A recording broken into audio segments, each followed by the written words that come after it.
Hey everybody, what's up? It's Live with April Diamond here on Hey Vegas TV. It's so great to be back here in the Vegas TV studios, and I have a very special guest here today, a Las Vegas local. You guys didn't know that he was living here in your town. Give it up for Gino Segars. Woo! I'm going to do my own round of applause. How you doing? I'm well, April. Thank you for asking. I am so excited that you're here. No, I'm even more excited if that's even possible. So you and I met through a mutual friend. Yes. And then I did a little research on you to find out, what you had done, because our friend Elijah, he said that you had done some voiceover and a few other things. But you've been on Yellowstone. Yeah. You've been in multiple video games, and you're a speaker. Yes. You've also been, I think it was Disney's Teen Wolf. Was that it? No, that was MTV's Teen Wolf. MTV's. Yeah, Okay, sorry. Yeah. MTV Teen Wolf. And I mean, multiple things. Mm-hmm. And now you're a Las Vegas local. Yes, we made the move, my wife and I, about 3 years ago. And we were excited to sort of get out of the hustle bustle of L.A., and I think it's working out well for us here. Yeah? Yeah. Definitely. You like it? Love it. Love it here. There are a lot of, it seems like there are quite a few LA transplants out here. Yes. I convinced some friends of mine to make that move as well. Oh. So I got my little team. You got out your here. Team. Yeah, it's kind of cool. Team Gino. Not quite. I'm just like browsing quickly through all the things you've done. Tell us some highlights in your career. And I know we've all seen you in movies. I just, there are so many. Well, honestly, April, I think the highlight for me was my first opportunity, which was The Lion King. Oh, wonderful. And then playing the role of Mufasa, which I learned a great deal from that role. It was my first job, so I didn't really know a whole lot about the industry. Mm-hmm. And then really getting my teeth sunk into the character, really understanding the impact that role made on the show. Him only being on stage for 15 minutes, roughly. Yeah. He's got to really get the audience to love him, or if they don't love him, how are they going to really care what happens to Simba? Sure. So it was a lot of things involved in that level of storytelling, or that medium on stage. So I learned a great deal from the role of Mufasa, and that's probably my most, I don't think I've been more excited about a role outside of Mufasa. Yeah, that's incredible. And I would easily peg you for that. And I didn't know that was you. I didn't know that was your voice. That's incredible. Well, no. I did the stage production. Oh, the stage. Okay. Stage production, right. So Broadway. Broadway production touring company. Oh, yes. Yeah, so I was in Australia. I was in Sydney. I was in Melbourne. Went to Shanghai. Came back to America. Did the West Coast tour. Went to Mexico City, Hawaii, and then finished in Milwaukee, Wisconsin, and moved to New York. Wow. Yeah. That's incredible. Yeah. How fun is that? And then, so from there, did you move on to movies, or were you doing movies before then? No. I initially, I had an option to go to L.A. Or to New York. I figured New York would be the better option because they had theater and film and film and television. Right. Instead of going to L.A. where it was just primarily film. Yeah. I get to New York, and 2.5 years later, I still hadn't booked anything. Really? I really don't fit on Broadway. Yeah. I'm really not. I mean, yes and no. I think so, but... Nah, I really don't. No? I really don't. So LA was more... I probably should have gone to LA, but, hindsight's 20/20. Sure. But Broadway and I really don't sort of mesh. I don't sound like a Broadway singer. Typically, your star Broadway musical guy is a baritone tenor. I'm really not that. I'm really a bass baritone. In fact, to be honest, I really don't fit in Mufasa. Yes, you do. No, I don't. Okay. Mufasa's a baritone tenor. Can I kindly disagree? No, listen. Mufasa's a baritone tenor. Yes. And he sings talking music. F sharp, G option. Oh. I'm not that. I see. I'm a bass, right? Basso profundo. That I understand. Right? Yes. And credit to Disney. That I think that the word is out and that they will never hire another bass. Interesting. They will never hire another bass because it draws distinction between this particular company's Lion King and all the other Lion Kings. Interesting. They want the entire show to be the star. Not one character, but the show to be the star. Interesting. Credit to Disney. They're a smart bunch, those guys, They're a man. smart bunch. Yeah. You can learn a lot from Disney. You can learn a lot from Disney. They've been around a long time. Yeah. So tell us about Teen Wolf, MTV's Teen Wolf. Teen Wolf was an interesting venture because initially the character, this Omega Wolf. That's who you played, Omega Wolf? Well, he was an Omega Wolf. He was a lone wolf. Okay. So he was supposed to be one episode. Okay. But they kind of liked this dynamic, I see. And they brought me back. And at the same time, Cinemax offered me a series regular deal with the show Banshee. Banshee, that's what I saw online. Okay. And so I accepted the series regular job because it's series regular, right? Right, yeah. But Teen Wolf wanted me to come back, and I couldn't because Banshee wouldn't release me.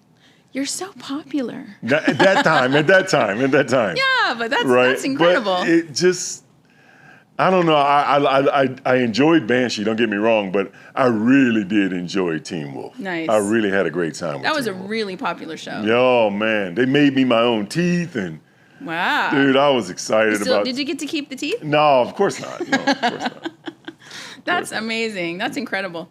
And then you have done some martial arts type movies, right? Or done martial arts in movies? Yeah, I do my own. It's kind of hard to find a stunt double for me. Right. So I have to do my own fight choreography a lot of the times. There are some big guys, but they go really fast. Right. You know what I mean? They go really fast. The bigger guys are they're just in high demand. They're in high demand. They're in high demand. So the guys that are 5'10", 5'11" don't really match. Really? Me. Yeah, they don't really match. So I had to do my own fight choreography. I have to do all my own running. I have to do all my own. So you create your own martial arts type choreography for whatever role? No. I worked with the stunt coordinator. Oh, I see. Yeah, the stunt coordinators, they basically design and set up the fight, the choreography for the fight. It's really a dance. Yeah. It's really not nobody gets hurt, in a perfect world. Sure. But it's just really a dance. It's an interesting question. I have a good friend. He's a stunt coordinator. His name is Dewey Beck. Do you know him? Dewey Beck. You probably know him. I might know him if I saw him. Yeah. He sounds familiar. He does a lot of films. He does a lot of martial arts films. But that's interesting. And what I saw from some of the clips on your IMDb, you were doing some. Was there like an Indian or native looking? That's the character Chayton Littlestone. Chayton Littlestone. Okay. He's from the show Banshee. Oh, that's Banshee. Yeah, Okay, got you. He's fully tatted and tatted all over his head. I see. And to be honest, I don't have a tattoo. So they put the tattoos on They you? basically put them all on me, and 4 hours later, I'm this intimidating, scary. You looked scary in the videos I saw online. I was like, wow, he's really scary. But you're such a nice guy in person. It's always like that, right? It's always like that. They get the nice guys to play the mean roles. Our mutual friend hates the idea of me playing mean guys. Really? Yeah, he hates it. Yeah, our friend Elijah, he is a writer, and I think you guys are working on something, but he really wants to make you like a happy person in a fairy tale story. And I'm like, after all of this martial arts and these big scary roles, that'll be interesting though. Yeah. That's Elijah though. Yeah, it is. So let's see. You've done. So you also talked about doing the video games and that sort of thing, and voiceover. Like, how did you seek out video games? Did they seek you out because of your roles? How does that work? What's interesting is in the voiceover world, it sort of brings all of that together. Okay. So, like, you have, of course, voiceover, commercial voiceover, series animation, feature animation, and now you have what's mocap and then voiceover. Right. So it all comes together under one umbrella. Oh, interesting. Okay, so your agent pitches you for these different things, and then you decide what you want to do, or. Well, typically you'll have a voiceover agent. Yeah. And they primarily work on voiceover or voiceover roles. then you have a theatrical agent, and they work on movie, television, film. But it kind of blends together when you have a film like Avatar. That's voiceover. Yes. And mocap. Motion capture, yes. Which agent gets that deal? It's kind of tricky. It's kind of tricky in there because it's a movie, but it's actually a mocap. Yeah. You know what I mean? Yeah. So for people to understand mocap, it's motion capture. Yes. And I have a friend who's a filmmaker, and I one time followed him around a park somewhere in Manhattan Beach in Los Angeles, and he put on his suit and he was jumping around like a weirdo in the middle of the night at this park. I go, "What are you doing?" He goes, "This is motion capture for my movie." And I'm like, people think you're crazy because they have no idea what's going on, right? Yeah. He doesn't have a studio, so he decided to take it out, into the park and do it. Yeah. So have you ever had to do, you did motion capture, so do you go and do your motions as the character in the studios, or? Well, typically they'll have a setup with like thousands of cameras in a gymnasium. Nice. And so they set up the world inside this gymnasium. Like if it's a room, there's a door with all these little markers on it. Yeah. So I'm in there with my markers, so I'll go up and walk up to the door. And as I'm walking up to the door, they're building the world around me in the interesting in the center the control center where everything is, and they're just basically plugging and playing. Right, and so you have these little sensors on your mocap suit, and it communicates to the computer like what your character is going to do. Yeah. So that must be interesting for somebody like you out there doing your thing in this big gym, and then you see it on screen and be like, "Wow, that's what I did." It's amazing. But it feels a lot like theater when you're doing the scene itself, because you have, of course, the gameplay, and then you have the narrative, or the story time. Yeah. And in every video game. So you can skip past the story time, but some of the real hardcore video gamers like to watch all of the storyline. Oh, nice, nice. How interesting. Do you have a favorite? Do you like all of it evenly, or do you have like a favorite? Yeah, I like them all for different reasons, you know. I like the fact that I can get it right on television. If I don't feel like I feel like I can do that better. Sure. Can we get another take on this one, Yeah. I like the fact that I can go back and redo it. I don't like the fact that I don't have any control over the edit, because invariably I'll get to see the show and I was like, man, why did he choose that take? I got 4 other takes better than that, but they'll choose the take that works. Listen, I feel like that sometimes doing this. I'm like, why did you keep that with this weird face? No, actually, Richard did great at this. But it's like, I have those moments too where I'm like, why did they pick that picture? But then there's stage, of course. Stage will give you that immediate rush. Yeah. And, it's more of an actor's medium. Because once the lights go up and the actors are on stage, it's completely in the hands of the actor. If he drops a line, he has to keep going. Right. He has to improv. And then the rest of the actors have to figure out where he left off. They got and where they want to eventually get to. Yes, they all know where the end is, but now we're in the middle, stuck somewhere. So how do we get to that end? Oh. So that's kind of exciting, because it's never. In The Lion King, people always ask, how can you do that over and over and over and over again? Oh, man, it's different every time. Is it? It's different every time. Interesting. Something happens, something called, somebody gets out of rhythm. Yeah. Someone drops a line. It's different every time. Someone drops a prop and everyone's distracted. Yeah, anything. Right? And heaven forbid, you guys, the show on stage is nothing like the show backstage. The backstage show is far more interesting than the actual show. Really? For the actors, anyway. All right, so tell us some tea from behind the scenes. When you're at your one on a stage, right? And once the lights go up and you're going, everything works the same way. You're walking past this person at the same music beat every night. So you get really accustomed to these people being in certain places every night at the same time. When one person is a step slow, it starts to become, whoa, what's going on? You're like, wait, then it throws different. Everyone else off. It throws everybody else out. So it's far more interesting for the actor anyway. All right. Well, this is very interesting, and we're going to talk more about this, and we're also going to talk about your role on Yellowstone and some other things that are coming up in the future. We'll be right back.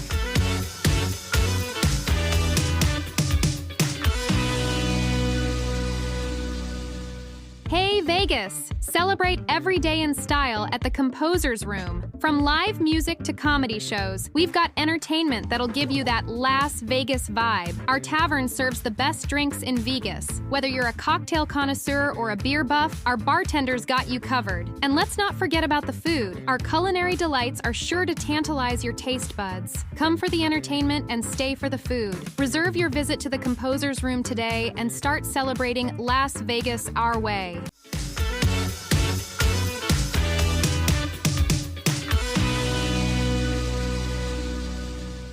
Hey everybody, we're back live with April Diamond here on Hey Vegas TV, talking to Gino Segars, and he's going to tell us a little bit about what went on backstage, as much as he can. But you hinted on a couple of things about how things exchange. You know, you get used to that rhythm of seeing the same people switching back and forth, coming on and off stage. Like, what happens back there? Well, I mean, it's a backstage choreography. So you're walking past at the same time. Sometimes you give a high five or a chest bump, or, just depending on the relationship with the person that you're walking back there with. So it's a far more interesting dance behind the scenes for the performers than it is on stage, because you get into not I won't say a rut, but you get into a groove. Yeah. So you know what's going on stage every single time, every single night. So if somebody changes something up, you're like, hey, where's that guy? Right. That's my entrance. Right. And if they change it up on stage, they could be out of their light. They could be in someone's way. And so it's you rarely want to change it on stage. Only if it's an accident does it change on stage. I see. But sometimes it happens, and most times you don't want it to happen. Yeah, it throws you off. But you're really good. You're like, oops, there's a little faux pas. So you keep it rolling because you're a professional. Absolutely. Absolutely. And, with theater, anything can happen. Yeah. Anything can happen. A prop might not work. Staging might not move where it's supposed to move. In The Lion King, we had this moving rock that rolled out. Sometimes the rock didn't work. Oh. And when the rock doesn't roll, we had to walk out there by ourselves. We had to Yeah. walk out there by ourselves and try to walk the same path that the rock would take. So you have to kind of make it up. You got to make it up. Got to keep going, because the show must go on. The show must go on. Yeah. That's right. Well, as a professional actor and voice actor, everything that you do, like that's sort of something you got to keep in the equation when you're doing these things. If something doesn't go right, doesn't go perfect, you just keep on going. Absolutely. Like me, when my hair goes over there, I just gonna put it back here and keep talking. But I mean, if you really think about it, it's all a show. I mean, it's all acting. All of it's all part of it. It's all connecting an emotion to an instrument, whether it's the lines, the lyrics, the movement. You're connecting emotion to it. Yeah. Right? And so to do that, you have to be able to suspend belief for a moment. Right. So in that suspension, you're living truthfully under a make-believe circumstance. Interesting. You know what I mean? So that's really what it is, living truthfully under make-believe circumstances. Living truthfully under make-believe circumstances. That's it's storytelling. Yeah. So that's incredible, and I know we could talk more about that, but I'm really fascinated about your part on Yellowstone, because I think about that show. It's a super popular show with Kevin Costner and Rip and all the characters, and you seem like the perfect cowboy to me. Well, in all honesty, when I originally auditioned for Yellowstone, I was auditioning for the brother that gets killed. Oh, I see. And Taylor decided, no, I don't want to kill you. You're interesting. I like your look. I like your sound. So I'm going to wait. I'm going to wait and see if there's another role that we can do. One that's interesting. more we can expand on. Yeah. I'm like, cool, no problem. Right. So the idea was to have me play Danny Trudeau, the father of the young girl that gets abducted. Danny Trudeau is the Taylor called him the reluctant Tonto. The reluctant Tonto. The reluctant Tonto who saves Casey's version of Lone Ranger. Okay. But, you know, the writers, of course, you know, as it is, it's Hollywood. You know, they go in a completely different direction, and it is what it is. But I love being on that show. I absolutely enjoyed working with Taylor. Kelsey Asbel worked with me on Pair of Kings. Pair of Kings. Okay, I saw that too. Right.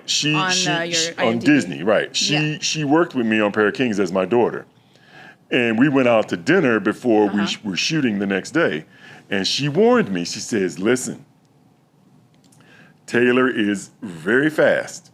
If you have an idea for a take, do it first, because if he likes it, he's gonna move on." And she could not have been righter. Interesting. Oh, man. At one take, he wants to move. I was like, hey, let me try it again. No, I got it.